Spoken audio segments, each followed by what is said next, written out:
Hello दोस्तों, आप सभी का स्वागत है हमारे यूट्यूब चैनल पर। तो दोस्तों, आज हम इस यूट्यूब चैनल जो CRC ITI वाला यूट्यूब चैनल है, इस पर आज हमें इलेक्ट्रीशियन जो ITI के स्टूडेंट इलेक्ट्रीशियन सेकेंड ईयर के छात्र हैं, उनके लिए जो नीमी पैटर्न पर आधारित ये जो बुक आती है दोस्तों, आपके सामने ये जो बुक दिख रही है दोस्तों, ये बुक आती है DGT द्वारा। जो इसके अंदर क्वेश्चंस दिए जाते हैं सभी मॉक पर आधारित है। जो भारत स्किल्स जो आप ऑनलाइन टेस्ट देते हैं ना, निमी टेस्ट, उसके आधार पर ये सेम वही क्वेश्चन पेपर के तौर पर से इसके अंदर जो है ऑब्जेक्टिव टाइप क्वेश्चन बताए गए। इसके अंदर देखिए, यहाँ पर है ये जो बुक का मेन फ्रंट पेज है, यहाँ पर देखिए। तो आज के इस वीडियो में हम इस बुक से बहुत इंपॉर्टेंट जो क्वेश्चंस हैं वो करने वाले हैं। इसके अंदर आपको मिलेगा हमारे चैनल पर, ये देखिए, इलेक्ट्रिशियन ट्रेड थ्योरी के सारे क्वेश्चन मिलने वाले। सेकंड नंबर पर वर्कशॉप कैलकुलेशन और साइंस के भी क्वेश्चन मिलेंगे, इंजीनियरिंग ड्राइंग के भी क्वेश्चन मिलेंगे और एम्प्लॉयबिलिटी स्किल्स के भी क्वेश्चन मिलेंगे। और अगर आपका जो है वीडियो पर अगर व्यू ज़्यादा आएंगे और सब्सक्राइबर की संख्या बढ़ेगी, तो हमें ये जो 8 मॉडल पेपर है ये भी आपको इस चैनल पर करवाएंगे। तो इसलिए आप हमारे चैनल पर नए हैं तो चैनल को सब्सक्राइब जरूर कर लेना दोस्तों। अभी हम जस्ट चैनल को शुरू करने वाले हैं। आज हमारी फर्स्ट क्लास होने वाली है इलेक्ट्रिशियन ट्रेड थ्योरी के अंदर, जिसके अंदर हमारा जो फर्स्ट चैप्टर है वो आज हम इस वीडियो के अंदर करने वाले हैं। तो दोस्तों, ज़्यादा टाइम न खराब करते हुए हम सीधे अपने मेन पॉइंट पर आते हैं। यहाँ पर देखिए, इलेक्ट्रिशियन द्वितीय वर्ष सेकेंड ईयर का यहाँ पर है जो आपको हम कराने वाले हैं आज का फर्स्ट चैप्टर। तो फर्स्ट चैप्टर पर जाते हैं। तो फर्स्ट हमारा चैप्टर यहाँ पर देखिए दोस्तों, इसको मैं एक बार इसका कलर है सही तरीके से एडजस्ट कर लेता हूँ। तो फर्स्ट चैप्टर हमारा आज का रहने वाला है वो है डिस्ट धारा जनरेटर, यानी कि जो डीसी जनरेटर है दोस्तों, वो हमारा फर्स्ट चैप्टर रहने वाला है दोस्तों। आज हम इसी के जो डीसी जनरेटर के जो इम्पोर्टेंट क्वेश्चंस है दोस्तों, वो आज के इस वीडियो में करने वाले हैं। तो दोस्तों, शुरू करते हैं हमारा फर्स्ट क्वेश्चन। फर्स्ट क्वेश्चन आपके सामने है, डीसी जनरेटर में जो एक्स से चिन्हित भाग का नाम क्या है। यानी कि जो आपके सामने ये चित्र बताया गया है दोस्तों, यहाँ पर ये इसमें जो एक्स से ये चिन्हित भाग है, जो एक्स से चिन्हित भाग आपके सामने दिखाया गया है, उसका नाम क्या रखा गया है दोस्तों। तो दोस्तों, इसके नीचे ही जस्ट हमारा आंसर है, यहाँ पर साइड में, यहाँ पर देखिए सी ऑप्शन। सी ऑप्शन यहाँ पर बताया गया है कम्यूटेटर। जो कम्यूटेटर रेजर है, ये जो यहाँ पर बताई गई है कुछ इस प्रकार से, ये हमारा इसको बोलते हैं कम्यूटेटर रेजर, जो आर्मेचर के अंदर होता है दोस्तों, डीसी जनरेटर में चिन्हित भाग। सेकंड नंबर पर हमारा क्वेश्चन आता है वो है, डीसी जनरेटर का नाम क्या है। यानी कि जो आपके सामने ये जो फोटो दिखाई गई है दोस्तों, इस डीसी जनरेटर का नाम क्या है, ये ऐसे पूछते हैं। तो आंसर इसके अंदर आपका फर्स्ट रहने वाला है, जिसका नाम होगा डिफरेंशियल लॉन्ग शंट यौगिक। इस जनरेटर का नाम है डिफरेंशियल लॉन्ग शंट यौगिक प्रकार का ये जनरेटर इसके अंदर है रहने वाला दोस्तों।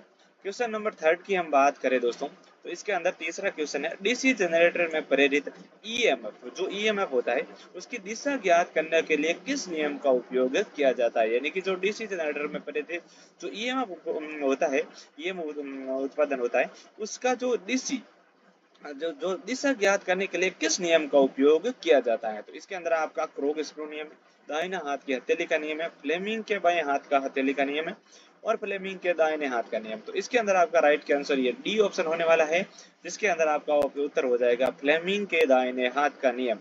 ये आपके सामने राइट के आंसर रहने वाला है दोस्तों। क्वेश्चन नंबर 4 की हम बात करने वाले हैं दोस्तों। तो 4 क्वेश्चन नंबर में है, डीसी जनरेटर में उत्पन्न ईएमएफ की गणना करने के लिए किस सूत्र का उपयोग किया जाता है। यानी कि जो डीसी जनरेटर है उसके अंदर जो ईएमएफ है उसकी गणना करने के लिए किस सूत्र का उपयोग किया जाता है। तो इसके अंदर आपका राइट आंसर रहने वाला है वो है उत्पन्न ईएमएफ। जो उत्पन्न होगा ईएमएफ बराबर 5ZNP बटा 60 इंटू पी बटा ए इंटू वोल्टेज। ये जो है इसके अंदर आंसर रहने वाला है दोस्तों। इसके अंदर आपको कंफ्यूजन नहीं होना है। जो डीसी जनरेटर में उत्पन्न ईएमएफ की गणना करने का सूत्र अलग होगा, डीसी मोटरों में उत्पन्न जो ईएमएफ की गणना करने का सूत्र भी अलग से हो सकता है दोस्तों। अब हमारा पांचवा नंबर जो है, इसके अंदर पांचवें नंबर के क्वेश्चन की बात करें तो ये क्वेश्चन है, डीसी जनरेटर में एक्स के रूप में चिन्हित भाग का क्या नाम है। यानी कि जो ये यहाँ पर एक्स के रूप में ये चिन्हित भाग है, इसका नाम क्या है दोस्तों। तो जैसा कि आप सभी को पता है, ये ऊपर पोल है और ये है पोल शू। तो हमारा ऑप्शन हो जाएगा इसके अंदर डी, और ये जो एक्स से चिन्हित भाग का नाम हो जाएगा पोल शू। छठे नंबर की हम बात करते हैं, डीसी जनरेटर का नाम क्या है, यानी कि जो आपके सामने ये नीचे डीसी जनरेटर बताया गया है, इस डीसी जनरेटर का नाम क्या रहने वाला है। तो इसके अंदर आपका राइट आंसर डी होने वाला है दोस्तों।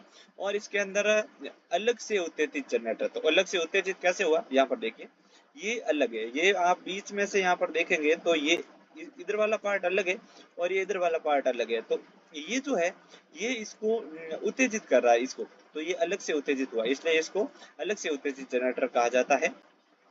7वें नंबर की क्वेश्चन की हम बात करते हैं, तो जनरेटर द्वारा किस ऊर्जा को विद्युत ऊर्जा में परिवर्तित किया जाता है। तो जैसा कि आप सभी को पता है, जो मैकेनिकल ऊर्जा यानी यांत्रिक ऊर्जा को जनरेटर द्वारा विद्युत ऊर्जा में परिवर्तन किया जाता है। क्वेश्चन नंबर 8 की हम बात कर लेते हैं दोस्तों। तो 8वां क्वेश्चन है, जनरेटर फील्ड का नाम क्या है। ये जो जनरेटर की फील्ड है, जो फील्ड वाइंडिंग यहाँ पर दी गई है, इस फील्ड वाइंडिंग का नाम क्या रखा गया है। तो इसके अंदर आपका राइट आंसर भी डी रहने वाला है और इसका नाम होने वाला है संचय यौगिक जनरेटर। जो है संचय यौगिक जनरेटर है, इसका राइट आंसर रहने वाला है। क्वेश्चन नंबर 9 की हम बात करते हैं, तो डीसी जनरेटर का सिद्धांत क्या है। तो डीसी जनरेटर के अंदर का जो सिद्धांत है वो क्या रहने वाला है। तो इसके अंदर आपका राइट आंसर डी होने वाला है, जिसके अंदर आपका सिद्धांत है फैराडे का विद्युत चुंबकीय प्रेरण का नियम। तो आपको एक बात याद रखनी है दोस्तों कि जो ये फैराडे का, बहुत से लोग स्टूडेंट हैं जब उनको पूछते हैं कि डीसी जनरेटर का सिद्धांत क्या है, तो वो बोलते हैं कि सर फैराडे का सिद्धांत। तो बस इसका जो खाली ओनली फॉर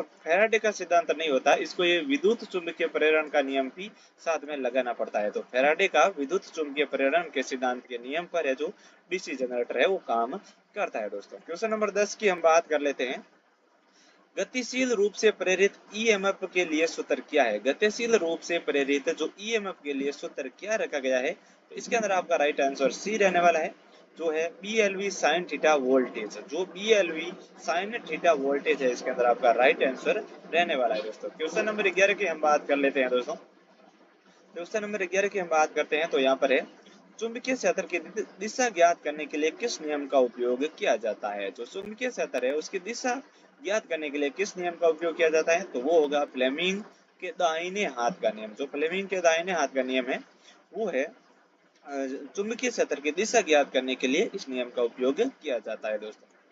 उसके बाद में है डीसी जनरेटर के भाग का नाम क्या है। तो यहाँ पर ये जो पार्ट बताया गया है दोस्तों, इस भाग का नाम जैसा कि आप सभी को पता है, ये इसके अंदर और कुछ नहीं है, तो ये योग के तौर पर है जो इसका नाम है, यानी कि ये रहने वाला है योग एंड फ्रेम। इसका राइट आंसर योग एंड फ्रेम रहेगा। 13 नंबर की बात करें, 13वें नंबर क्वेश्चन की, तो 4 पोल डीसी जनरेटर के डुप्लीकेंस लेप वाइंडिंग कितने समांतर रास्ते होते हैं। जो 4 पोल की डीसी जनरेटर है उसके अंदर जो डुप्लीकेंस लेप वाइंडिंग है उसके रास्ते की बात करें तो 8 रास्ते यहाँ पर आपका राइट आंसर होने वाला है। जो 4 पोल के डीसी जनरेटर के अंदर जो डुप्लीकेट लेप वाइंडिंग की बात करें तो 8 रास्ते इसके अंदर टोटल होने वाले हैं दोस्तों। उसके बाद में हमारा अगला क्वेश्चन है, डीसी जनरेटर के भाग का नाम बताइए। यानी कि जो आपके सामने ये जो डीसी जनरेटर है ये किस भाग का है, जो यहाँ पर चित्र है, इसको आपको इसका जो राइट आंसर आपको बताने वाला है। तो आपका राइट आंसर डी है, आर्मेचर कोर लेमिनेशन। जो आर्मेचर की कोर की पत्तियां हैं इसको लेमिनेट किया गया है, तो ये आर्मेचर कोर लेमिनेशन होता है दोस्तों। क्वेश्चन नंबर 15 की हम बात करें तो 15 क्वेश्चन है, डीसी जनरेटर में इंटरपोल कैसे जुड़े होते हैं। यानी कि जो डीसी जनरेटर के जो इंटरपोल होते हैं, डीसी जनरेटर में जो इंटरपोल है वो कैसे जुड़े होते हैं। तो इसके अंदर है आर्मेचर के साथ जो श्रृंखला में है जो डीसी जनरेटर के जो पोल होते हैं वो जुड़े होते हैं, जो इंटरपोल। क्वेश्चन नंबर 16 की हम बात करते हैं, तो यहाँ पर 16 क्वेश्चन है, एक समय उत्तेजित डीसी जनरेटर में अवशिष्ट चुंबकत्व की आवश्यकता क्यों है। यानी कि जो एक जनरेटर होता है डीसी जनरेटर दोस्तों, उसके अंदर जो समय उत्तेजित यानी कि बाहर से उत्तेजित ना होकर जो खुद से उत्तेजित अवशिष्ट चुंबकत्व की जो आवश्यकता है वो किस लिए होती है। तो इसका आपका राइट हो जाएगा वोल्टेज का निर्माण करने के लिए। यानी कि अगर समय उत्तेजित जनरेटर में चुंबकीय है तो वोल्टेज का निर्माण होगा, अन्यथा उसको बाहर से जो उत्तेजित करना पड़ेगा दोस्तों। क्वेश्चन नंबर 17 की हम बात कर लेते हैं, तो डीसी मशीनों में वह कौन सी बिंदु है जो ब्रूस संपर्क प्रतिरोध को मापते हैं। यानी कि जो डीसी मशीनों में वे कौन से जो बिंदु होते हैं जो ब्रूस के जो संपर्क प्रतिरोध को मापते हैं। तो इसके अंदर आपका राइट आंसर सी हो जाएगा दोस्तों, जो है ब्रूस और कंप्यूटर के जो बीच का प्रतिरोध है वो है डीसी मशीनों में ब्रूस के जो संपर्क प्रतिरोध को मापते हैं। अब हमारा 18 क्वेश्चन रहने वाला है दोस्तों। 18वां क्वेश्चन के अंदर क्या बताया गया है वो है किस जो किसे वोल्टेज ड्रॉप को एक्स के रूप में चिन्हित किया जाता है, यानी कि जो किसे है यहाँ पर बताया गया ये जो एक्स चिन्हित वोल्टेज है वो किस नाम से जाना जाता है। तो इसके अंदर आपका राइट आंसर हो जाएगा आर्मेचर रिएक्शन। तो यानी कि जो आर्मेचर रिएक्शन का जो है इसके अंदर हमारा है जो ये जाना जाता है दोस्तों।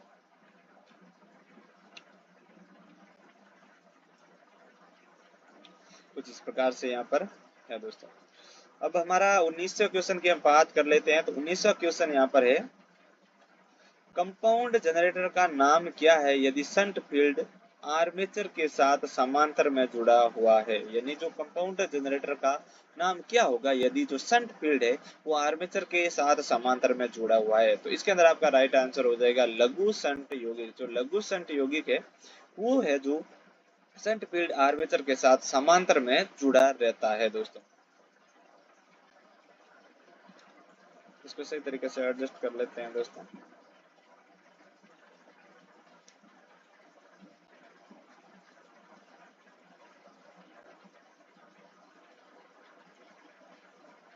अगला क्वेश्चन हमारा रहने वाला है 20वां दोस्तों, और 20वें क्वेश्चन में बताया गया है एक डीसी जनरेटर का आर्मेचर कोर पटलित है। यानी कि जो एक डीसी जनरेटर है उसका जो आर्मेचर कोर है वो पटलित है। तो क्या कारण हो सकता है? इसके अंदर आपका राइट आंसर हो जाएगा भंवर धारा हानि को कम करना। जो भंवर धारा की हानि है उसको कम करना एक डीसी जनरेटर में कोर पटलित का कारण है। क्वेश्चन नंबर 21 की हम बात कर लेते हैं। तो क्वेश्चन नंबर 21 के अंदर है डीसी जनरेटर का आर्मेचर प्रतिरोध बहुत कम क्यों है। यानी कि जो डीसी जनरेटर है उसके अंदर जो आर्मेचर होता है उसका जो प्रतिरोध है वो बहुत कम क्यों होता है। तो इसके अंदर आपका राइट आंसर हो जाएगा आर्मेचर वोल्टेज ड्रॉप को कम करने के लिए। यानी कि जो आर्मेचर का वोल्टेज ड्रॉप है उसको कम करने के लिए है जो आर्मेचर का प्रतिरोध है बहुत कम किया जाता है दोस्तों। अब हमारा अगला क्वेश्चन है 22वां। तो 22वें क्वेश्चन की हम बात कर लेते हैं। 22वें क्वेश्चन में बताया गया है डीसी जनरेटर को घड़ी की दिशा में ही क्यों चलाना चाहिए। यानी कि जो डीसी जनरेटर है उसको घड़ी की दिशा में ही क्यों चलाना चाहिए। तो उसको क्लॉकवाइज ही क्यों घुमाना चाहिए। तो क्लॉकवाइज घुमाने का कारण है यहाँ पर देखिए दोस्तों, इसके अंदर जो अवशिष्ट चुंबकत्व है, अवशिष्ट जो चुंबकत्व है उसकी रक्षा करने के लिए। यानी कि जो डीसी जनरेटर है उसको अगर आप ऐसे घड़ी की दिशा में चलाएंगे तो वो स्टार्ट हो जाएगा। बट अगर आप किसी कारण वजह से उसको ऐसे उल्टा घुमा देते हैं तो उल्टा घुमाते ही उसका जो उसके अंदर जो अवशिष्ट चुंबकत्व है वो नष्ट हो जाएगा और फिर आपको उसको जागृत करने के लिए डीसी सप्लाई देके वापस से उसको जागृत करना पड़ेगा दोस्तों। अब 23वें क्वेश्चन कराते हैं। ये 23वां क्वेश्चन है बड़े डीसी जनरेटरों में घुमावदार क्षतिपूर्ति क्यों प्रदान की जाती है। उसके अंदर जो घुमावदार क्षतिपूर्ति क्यों प्रदान की जाती है। तो इसके अंदर सी आपका आंसर होने वाला है। इसके अंदर आपका लिखा गया है आर्मेचर प्रतिक्रिया प्रभाव को बेअसर करने के लिए। यानी कि जो बड़े बड़े डीसी जनरेटरों में जो घुमावदार क्षतिपूर्ति प्रदान की जाती है क्योंकि आर्मेचर प्रतिक्रियाओं को प्रभाव को बेअसर किया जाता है। क्वेश्चन नंबर 24वें की हम बात करते हैं। तो 24वें क्वेश्चन में है डीसी जनरेटर के वोल्टेज का निर्माण करने में विफल होने का क्या कारण है। यानी कि जो डीसी जनरेटर है वो वोल्टेज का निर्माण करने में विफल क्यों हो जाता है कभी कभी। तो इसके अंदर आपका राइट आंसर हो जाएगा वो हो जाएगा फील्ड प्रतिरोध क्रांतिक प्रतिरोध के ऊपर। यानी कि जो फील्ड का प्रतिरोध है वो क्रांतिक प्रतिरोध के ऊपर आ जाता है, इसलिए जो वो वोल्टेज निर्माण करने में विफल हो जाता है डीसी जनरेटर। क्वेश्चन नंबर 25वें की हम बात कर लेते हैं। तो 25वां क्वेश्चन है जनरेटर का नाम क्या है। जो जनरेटर है उसका नाम क्या है यदि उसका क्षेत्र आर्मेचर के समांतर में जुड़ा हुआ है। यानी कि उसका क्षेत्र है अगर आर्मेचर के समांतर में जुड़ा हुआ है, ये दोस्तों ये ज्यादा हाँ, यानी कि उसका जो आर्मेचर के समांतर में अगर जुड़ा हुआ है तो जनरेटर का नाम क्या है यदि उसका आर्मेचर के क्षेत्र के समांतर में जुड़ा हुआ है। तो इसके अंदर आपका राइट आंसर हो जाएगा शंट जनरेटर। जो शंट जनरेटर है वो समांतर में जुड़ा होता है आर्मेचर के। 26वें क्वेश्चन की हम बात कर लेते हैं दोस्तों। 26वां क्वेश्चन यहाँ पर बताया गया है दोस्तों कि डीसी जो डीसी जनरेटर में पोल शू का उद्देश्य क्या है। यानी कि जो डीसी जनरेटर के अंदर जो पोल शू है उसका उद्देश्य क्या होता है। तो उसका अंदर आपका राइट आंसर हो जाएगा दोस्तों एयर गैप होता है। जो जो एयर गैप होता है दोस्तों पोल शू के मध्य उसको समान रूप से फ्लक्स को फैलाए रखने में काम आता है। क्वेश्चन नंबर 27वें पर आते हैं दोस्तों। 27वें क्वेश्चन की यहाँ पर बात करते हैं। इसको मैं एक बार सही तरीके से एडजस्ट कर लेता हूँ ये बार बार।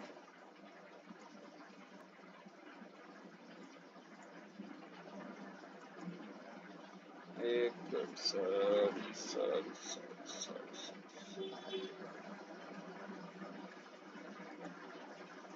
हम इसको यही ले लेते हैं, ये बेस्ट रहेगा। ठीक है। हाँ, 27वां क्वेश्चन यहाँ पर है, डीसी जनरेटर में स्प्लिट रिंग का क्या कारण है, यानी कि जो स्प्लिट रिंग लगी होती है डीसी जनरेटर के अंदर, उसका क्या कार्य है। तो इसके अंदर आपका बी ऑप्शन होने वाला है, जिसका है धारा को एक ही दिशा में वितरित करना, यानी कि जो स्प्लिट, माना कि ये शाफ्ट है, ये शाफ्ट है, इस पर यहाँ पर स्प्लिट रिंग लगी होती है, तो इसके अंदर इसका काम होता है कि स्प्लिट, यानी कि जो धारा है, इसके अंदर जो धारा बहती है उसको एक ही दिशा में एकत्रित करना। क्वेश्चन नंबर 28 की हम बात कर लेते हैं। तो 28वां क्वेश्चन होने वाला है, जनरेटर में ब्रूस बनाने के लिए किस सामग्री का उपयोग किया जाता है, यानी कि जो जनरेटर है दोस्तों, उस जनरेटर में ब्रूस, जो कार्बन ब्रूस होते हैं, उसको बनाने में किस सामग्री का उपयोग किया जाता है। तो आपका ऑप्शन हो जाएगा बी, जिसके अंदर राइट आंसर है कार्बन और ग्रेफाइट। जो ब्रूस बनाए जाते हैं जो जनरेटर में, उसके जो कार्बन और ग्रेफाइट द्वारा है जो कार्बन ब्रूस बनाए जाए। अब 29वें क्वेश्चन की हम बात कर लेते हैं, क्यों डीसी जनरेटर अपने अवशिष्ट चुंबकत्व को खो देता है, यानी कि जो एक जनरेटर है वो अपने अवशिष्ट चुंबकत्व को क्यों खो देता है। तो उसका मतलब ये हो जाएगा, रोटेशन की दिशा अक्सर बदलती है। अगर डीसी जनरेटर में रोटेशन की दिशा बदलती है, माना कि ये क्लॉकवाइज घूम रहा है जनरेटर, बट अगर किसी कारण वजह से वो एंटी क्लॉकवाइज घुमा देते हैं, तो उसकी जो है रोटेशन की दिशा बदल गई, तो रोटेशन की दिशा बदल गई तो उसका अवशिष्ट चुंबकत्व है वो खत्म हो जाएगा। क्वेश्चन नंबर 30 की हम बात कर लेते हैं, एक जनरेटर में योक और ध्रुव के माध्यम से चुंबकीय सर्किट को कैसे पूरा होता है। एक जनरेटर है, उसके अंदर जो योक और ध्रुव के माध्यम से चुंबकीय सर्किट कैसे पूरा होता है। तो इसके अंदर आपका राइट आंसर हो जाएगा आर्मेचर कोर द्वारा। क्वेश्चन नंबर 31 की हम बात कर लेते हैं दोस्तों। 31वें क्वेश्चन के अंदर हमारे पूछा गया है कि डीसी शंट जनरेटर में लोड बढ़ने पर टर्मिनल वोल्टेज कम क्यों हो जाता है, यानी कि जो डीसी जनरेटर है, डीसी जनरेटर में जो शंट जनरेटर है, उसके अंदर अगर लोड बढ़ जाए तो टर्मिनलों पर जो वोल्टेज है वो कम क्यों हो जाता है। तो इसके अंदर आपका राइट आंसर ए है दोस्तों, जो है आर्मेचर प्रतिक्रिया प्रभाव के कारण, यानी कि अगर डीसी शंट जनरेटर में लोड बढ़ने पर टर्मिनल वोल्टेज कम हो जाता है, तो इसका मतलब है जो आर्मेचर है वो अपनी प्रतिक्रिया का कारण है जो प्रभावित हुआ है। क्वेश्चन नंबर हम 32वें पर आते हैं। 32वें क्वेश्चन में बताया गया है दोस्तों, वो है लंबी दूरी, अगर लंबी दूरी वितरण लाइनों के लिए किस प्रकार के डीसी जनरेटर का उपयोग किया जाता है। तो इसके अंदर आपका राइट आंसर डी होने वाला है, जिसके अंदर है संचय यौगिक जनरेटर। जो संचय यौगिक जनरेटर है वो लंबी दूरी के वितरण लाइनों के लिए जनरेटर का उपयोग किया जाता है। क्वेश्चन नंबर 30 की हम बात कर लेते हैं, डीसी जनरेटर में इंसुलेशन प्रतिरोध को बेहतर बनाने के लिए किस विधि का उपयोग किया जाता है। इसके अंदर आपका राइट आंसर हो जाएगा रखरखाव के दौरान मशीन में गर्म हवा देना। अगर आप रखरखाव के दौरान मशीन में गर्म हवा देंगे तो जो डीसी जनरेटर में है वो इंसुलेशन प्रतिरोध को बेहतर बनाने में हमारी मदद करता है। नंबर 34 की बात कर लेते हैं। क्वेश्चन, अवशिष्ट चुंबकत्व के अभाव में किस प्रकार का डीसी जनरेटर काम करता है। तो क्वेश्चन नंबर 34 का आंसर हो जाएगा डी, इसके अंदर है अलग से उत्तेजित जनरेटर। क्वेश्चन नंबर 35 की हम बात कर लेते हैं दोस्तों, इसके अंदर है आर्क वेल्डिंग के लिए किस प्रकार के डीसी जनरेटर का उपयोग है वो किया जाता है, यानी कि जो आर्क वेल्डिंग है उसके अंदर किस प्रकार के डीसी जनरेटर का उपयोग किया जाता है। तो इसके अंदर आपका राइट आंसर हो जाएगा विभेदिक यौगिक जनरेटर, यानी कि जो डिफरेंशियल कंपाउंड जनरेटर है उसके अंदर है जो आर्क वेल्डिंग के लिए डीसी जनरेटर का उपयोग किया जाता है। दोस्तों 36वें क्वेश्चन की हम बात कर लेते हैं, डीसी जनरेटर में तरंग वाइंडिंग की विशेषता क्या है, यानी कि जो तरंग वाइंडिंग है डीसी जनरेटर में उसकी क्या विशेषता है। तो इसके अंदर आपका राइट आंसर हो जाएगा दोस्तों लो करंट हाई वोल्टेज, यानी कम धारा होगी और उच्च इसके अंदर वोल्टेज होने वाला है। दोस्तों अब हमारा नेक्स्ट क्वेश्चन है वो है 37वां, इसके अंदर है डीसी जनरेटर में कम्यूटेटर संयोजन में प्रयुक्त प्रतिरोध का उद्देश्य क्या है, यानी कि जो डीसी जनरेटर है यहाँ पर बताया गया है, इसके अंदर जो कम्यूटेटर संयोजन के प्रयुक्त जो ये वायर दिया गया है मैं तार का उद्देश्य की ये यहाँ पर क्यों लगाया गया है, ये पूछने में ऐसा पूछ रहा है। तो इसके अंदर आपका राइट आंसर हो जाएगा धारा दिशा को आसानी से पलटने के लिए। क्वेश्चन नंबर 38 की हम बात कर लेते हैं, डीसी जनरेटर में ठोस पोल शू का उपयोग क्यों किया जाता है, यानी कि जो डीसी जनरेटर के अंदर जो ठोस पोल शू लगाए जाते हैं उसका उपयोग करने का कारण क्या है। तो इसके अंदर आपका राइट आंसर हो जाएगा डी, इसके अंदर बताया गया है कि चुंबकीय पथ जो होता है चुंबकीय रास्ता उसको रिलेक्टेंस को कम करने के लिए है जो पोल शू का उपयोग किया जाता है। अब क्वेश्चन नंबर 39 पर आते हैं, जो है बड़ी क्षमता के डीसी जनरेटर का योग बनाने के लिए किस धातु का उपयोग किया जाता है? तो इसके अंदर रोल्ड स्टील है, आपको ध्यान रखना है दोस्तों। 40वें के अंदर हम बात कर लेते हैं, डीसी जनरेटर में स्प्लिट रिंग का क्या कार्य है? जो स्प्लिट रिंग है उसका क्या कार्य है डीसी जनरेटर के अंदर? तो जैसा कि एक ऊपर आया भी था, धारा को एक ही दिशा में आउटपुट बनाना, ऊपर ये क्वेश्चन रिपीट हुआ है, ये एक ही दिशा में है जो धारा को आउटपुट बनाता है दोस्तों। 31 क्वेश्चन नंबर 41 की हम बात कर लेते हैं, तो 41 के अंदर है, डीसी जनरेटर में किस प्रकार के वोल्टेज गतिशील रूप से प्रेरित होता है? तो इसके अंदर आपका राइट आंसर यहाँ पर देखिए दोस्तों क्या बताया गया है, यहाँ पर प्रत्यावर्ती वोल्टेज, जो प्रत्यावर्ती वोल्टेज है इसके अंदर राइट आंसर है। क्वेश्चन नंबर 42 के अंदर आपको यहाँ पर एक डायग्राम दिया गया है दोस्तों, ये जो एक्स से चिन्हित भाग है, ये कुछ इस प्रकार से यहाँ पर एक्स से चिन्हित भाग है, इसका नाम क्या है और इस स्लॉट का उद्देश्य क्या है यहाँ पर है दोस्तों। तो इसके अंदर आपका राइट आंसर ए है। इसका अर्थ है कि कुंजी तरीका ठीक करने के लिए ये जो है यहाँ पर स्लॉट बनाए गए दोस्तों। क्वेश्चन नंबर 43 पर आते हैं, तो 43वां क्वेश्चन है, डीसी जनरेटर में फील्ड कॉइल का उद्देश्य क्या है? यानी कि जो डीसी जनरेटर के अंदर जो फील्ड कॉइल लगी होती है उसका उद्देश्य क्या है? तो आपका राइट आंसर हो जाएगा कुंडली फ्लक्स का निर्माण करने के लिए ध्रुवों को चुंबकित करना। जो कुंडली के अंदर जो फ्लक्स का निर्माण होता है उसके जो ध्रुवों के चुंबकत्व की रक्षा करने के लिए है जो फील्ड कॉइल लगाई जाती है दोस्तों। नंबर 44 पर आते हैं, जिसके अंदर है, बड़े डीसी जनरेटर मशीनों के पोल कोर को बनाने के लिए किस धातु का उपयोग किया जाता है? तो इसके अंदर आपका राइट आंसर हो जाएगा कास्ट स्टील यानी कि डलवा इस्पात। क्वेश्चन नंबर 45वां है, क्यों पोल कोर जो स्टैंपिंग डीसी जनरेटर में पटलित करते हैं? तो इसके अंदर आपका राइट आंसर डी हो जाएगा, भंवर धारा आने को कम करने के लिए।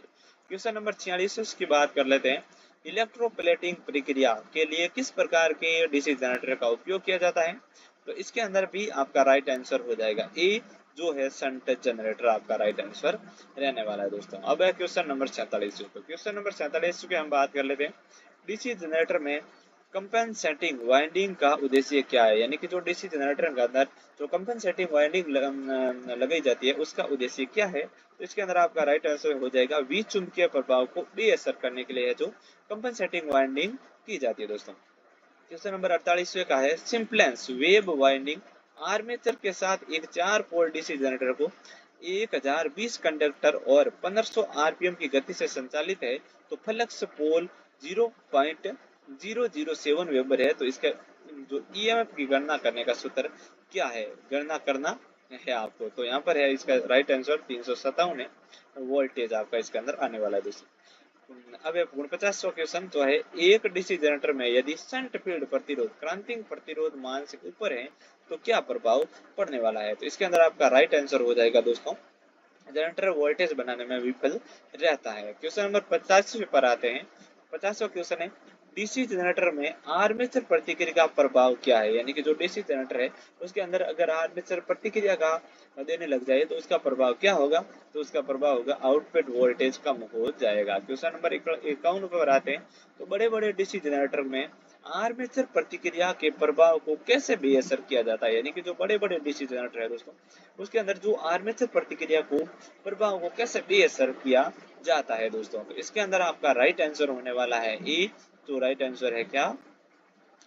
कंपनसेटिंग वाइंडिंग का उपयोग करने के लिए। जो कंपनसेटिंग वाइंडिंग होती है उसका उपयोग करने के लिए जो है इसका उत्तर रहने वाला है दोस्तों। 52वें क्वेश्चन की हम बात कर लेते हैं, तो डीसी जनरेटर में क्या प्रभाव होता है अगर उसे लंबे समय तक बंद रखा जाए? तो इसका मतलब है उसके जो आर्मेचर, यहाँ पर देखिए, जो चुंबकत्व है अपने विशिष्ट चुंबकत्व को वो खो देगा। क्वेश्चन नंबर 53 की बात कर लेते हैं, जो चार पोल डायनेमो में प्रेरित ईएमएफ की गणना करें, जिसके अंदर 1000 आरपीएम लैप वाइंडिंग और कंडक्टर की कुल संख्या 600 है, तो फ्लक्स पोल 0.064 वेबर है। इसके अंदर आपका राइट आंसर हो जाएगा 640 वोल्टेज है। क्वेश्चन नंबर 54 की बात कर लेते हैं, यदि मुख्य क्षेत्र का प्रवाह डीसी जनरेटर में विकृत हो जाए तो प्रेरित ईएमएफ पर क्या प्रभाव पड़ेगा? तो इसके अंदर आपका राइट आंसर हो जाएगा प्रेरित जो ईएमएफ है वो घटता है। क्वेश्चन नंबर 55 की बात करते हैं, डीसी जनरेटर के ब्रूस में भारी स्पार्किंग का कारण क्या है? तो इसके अंदर आपका राइट आंसर हो जाएगा एमएनए और जीएनए की स्थिति बदल गई। अगर एमएनए और जीएनए की स्थिति बदल जाती है तो डीसी जनरेटर के ब्रश में भारी स्पार्किंग हो जाएगी दोस्तों। अब हमारे पास है कुछ अन्य महत्वपूर्ण क्वेश्चंस भी है इस चैप्टर से रिलेटेड, उनका भी हम सॉल्यूशन कर लेते हैं दोस्तों। तो इसका 56वां क्वेश्चन है, फ्लेमिंग के दाएं हाथ का नियम ये ज्ञात करने के लिए उपयोग किया जाता है। तो आपका राइट आंसर हो जाएगा पैदा विद्युत जो बल की दिशा बताने के लिए। 57वां क्वेश्चन है, जब एक चालक चुंबकीय सतह में घूमता है तो उसमें विद्युत वाहक बल उत्पन्न होता है, इसका कारण क्या है? तो प्रेरण है इसका कारण। यदि घूमता हुआ आर्मेचर चालक में स्प्लिट रिंग जुड़ता है तो आउटपुट होगा प्रत्यावर्ती धारा। इसके अंदर राइट आंसर रहने वाला है डिस्ट धारा जनित्र के सिद्धांत पर क्या कार्य करता है। तो क्वेश्चन हो जाएगा इसके अंदर राइट आंसर फैराडे के विद्युत चुंबकीय प्रेरण पर फ्लेमिंग के दाएं हाथ के नियम अनुसार अंगूठे और तर्जनी तथा मध्य अंगुली के बीच का कोण कोण कितना होता है? तो परस्पर कोण है इसका आंसर रहने वाला है। एक डिस्ट धारा जनित्र में उत्पन्न जो विद्युत वाहक बल से जो जगह क्रिया को उत्पन्न होता है, तो इसके अंदर आपका राइट आंसर हो जाएगा डायनेमिक। प्राय आर्मेचर बना होता है। तो आर्मेचर किसका बना होता है? सिलिकॉन इस्पात का आर्मेचर बना होता है दोस्तों। कम्यूटेटर खंड, यहाँ पर देखिए कम्यूटेटर खंड बने होते हैं कपित कठोर तांबे की। स्प्लिट रिंग में जो पदार्थ उपयोग में लाया जाता है वह होता है तांबे का। किसका होता है? तांबे का। लेप कुंडलन में समांतर मार्ग होते हैं ध्रुवों की संख्या के समान, जितने दूर होंगे उतने लेप कुंडल समय समांतर मार्ग होंगे। उसके बाद 66वां है, दिष्ट धारा मशीना का आर्मेचर प्रतिरोध प्राय 1 ओम का होता है। इसके आगे का क्वेश्चन है, आर्मेचर कुंडलन के लिए कुंडलन के सिरे कम्यूटर पर सोल्डर किए जाते हैं। इसके अंदर राइट आंसर हो जाएगा आपके राइज।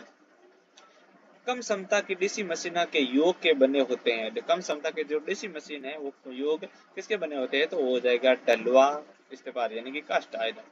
69वां है, मशीन में कम वोल्टेज, ये आंसर है कम वोल्टेज अधिक करंट के लिए लेप वाइंडिंग का प्रयोग किया जाता है दोस्तों। 0 डिग्री कोण पर प्रेरित ईएमएफ का परिणाम ई 0/BLV sin थीटा सूत्र के द्वारा दिया जाता है। सूत्र में V क्या है? तो यहाँ पर इस सूत्र के अंदर V है वो क्या है? तो चालक में घूर्णन का वेग है वो है V। 71वें में है, अवशिष्ट चुंबकत्व का होना महत्वपूर्ण नहीं है कि यदि जनित्र में परतक उत्तेजित है। तो अगला क्वेश्चन है, डिस्ट धारा जनित्र में अवशिष्ट चुंबकत्व खत्म हो जाता है। तो खत्म कब हो जाता है? यहाँ पर उपयोग सभी है, अचानक लघु पतन से, मशीन में अति भारित होने से, लंबे समय तक काम में लेने से भी तो उसका जो है चुंबकत्व है नष्ट हो जाता है। निम्न जनित्रों में से कौन सा जनित्र स्थिर वोल्टता पर बैटरी चार्जिंग के काम आता है? तो इसके अंदर आपका राइट आंसर हो जाएगा शंट जनरेटर। निम्न में से कौन सा जनरेटर सभी प्रकार के भारों पर स्थित वोल्टेता देता है? तो राइट आंसर हो जाएगा समतल संयुक्त जनरेटर। क्वेश्चन नंबर 75 है, जब एक डिस्ट धारा जनित्र लंबे संचालन लाइनों के साथ श्रेणी में जोड़ा जाता है तो ये क्या लाता है? तो राइट आंसर हो जाएगा बूस्टर। आर्क वेल्डिंग में इनमें से कौन सा जनरेटर प्रयोग किया जाता है? वो है डिफरेंशियल कंपाउंड आर्क वेल्डिंग में। लास्ट क्वेश्चन है, एक डीसी जनरेटर में अधिकतम क्षमता के लिए पुरुषों को रखा जाता है। किसके अंदर रखा जाता है? चुंबकीय उदासीन कक्ष MNA चुंबकीय उदासीन कक्ष में है जो रखा जाता है। तो दोस्तों आज के जो हमारे जो जनरेटर जो हमारा डीसी जनरेटर के जो क्वेश्चन थे उसको हमने सॉल्व कर लिया दोस्तों। ये ऐसे ही रैपिड है जो क्वेश्चन चलने वाले हैं, ऐसे इसके अंदर हम ज़्यादा टाइम खराब नहीं करेंगे ओनली फॉर। और मैं आपको बता दूं कि जो मैं ये क्वेश्चन करवा रहा हूँ इसके अंदर से आपको हूबहू है जो आपके जो एग्जाम होने वाले हैं सेकेंड ईयर के मेन एग्जाम होंगे जो, उसके अंदर आपको इनमें से बहुत से क्वेश्चन देखने को मिलेंगे। इसलिए आप हमारे चैनल को सब्सक्राइब करके लेना और आपको डेली की क्लास मिलती रहेगी टाइम टू टाइम। आपको 8 बजे डेली की क्लास मिलेगी, तो आपको वीडियो को पूरा वॉच कर लेना है और इसको रिवीजन के तौर पर रख लेना है दोस्तों। तो अगर आपको हमारा ये वीडियो थोड़ा पसंद आया तो वीडियो को लाइक कर लेना और अपने दोस्तों के साथ शेयर भी जरूर कर देना दोस्तों। धन्यवाद।